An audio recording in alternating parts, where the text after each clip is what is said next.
The ghosts of Arizona's Slaughterhouse Canyon are an urban legend. The town of Kingman, Arizona was incorporated in 1882. Throughout its history, it played double duty as a Native American reserve and a military station. When a train was built through the region, it grew. In this video, we will discuss the legend of the Slaughterhouse Canyon. The video will be amazing, so stick to the end. Around 1858, the gold rush began in Arizona, and like elsewhere in the western United States, it was a trying time for those hoping to strike it rich.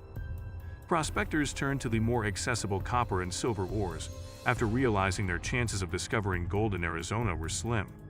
Due to its scarcity in the area, gold's value at one point fell below that of copper and silver. The families already established when they were uprooted and moved to the west in search of wealth and success ultimately suffered the most. Many gave up after exhausting and frequently impossible searches and died of starvation. This urban tale reeks of trauma spawned by illness, malnutrition, heartbreak, and lunacy, much like every other urban legend that has emerged during periods of tremendous adversity. Because of this particular ghost story, which quickly progressed from a straightforward tragedy to a grotesque lunacy, this canyon was added to the list of paranormal locations. After the matriarch of the poor family who resided in a little wooden house next to the dry wash in the canyon center, Luana's Canyon was given that name by the first white immigrants. Living in a tiny cabin in the desert was more complex than one might think. One miner, in particular a dreamer, hoped to be able to provide his wife Luana and their kids a better life. This miner frequently set off into the mountains to labor in the gold mines and find food for his family. The only food the family had accessible to them was what the miner could bring back from his regular expeditions, because they struggled to maintain food on the table due to their lack of a regular income. The miner would mount his dependable mule and head for the northwestern mountains, although different versions of the tale disagree on whether the miner traveled for 2 weeks at a time or left his house every 2 weeks. It is known that this was a relatively normal event throughout the gold rush era. His family's only source of food, money, and supplies was whatever the miner brought back with him, no matter how often he was away from home. The miner would regularly bring back what Luana and the kids required for their comfort and survival. Unluckily, that would be the last time the family would see their father.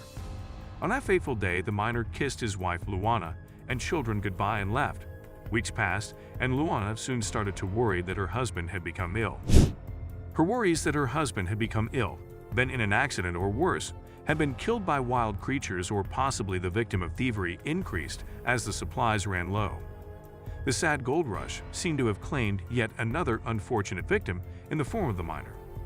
Due to Luana's faith in her husband's reliability, she neglected to ration any of the supplies he had brought back from his previous trip, which led to the family's starvation when food and supplies were scarce. The family's isolation in the canyon meant they had no other sources of sustenance, and the children eventually withered and wailed in agony.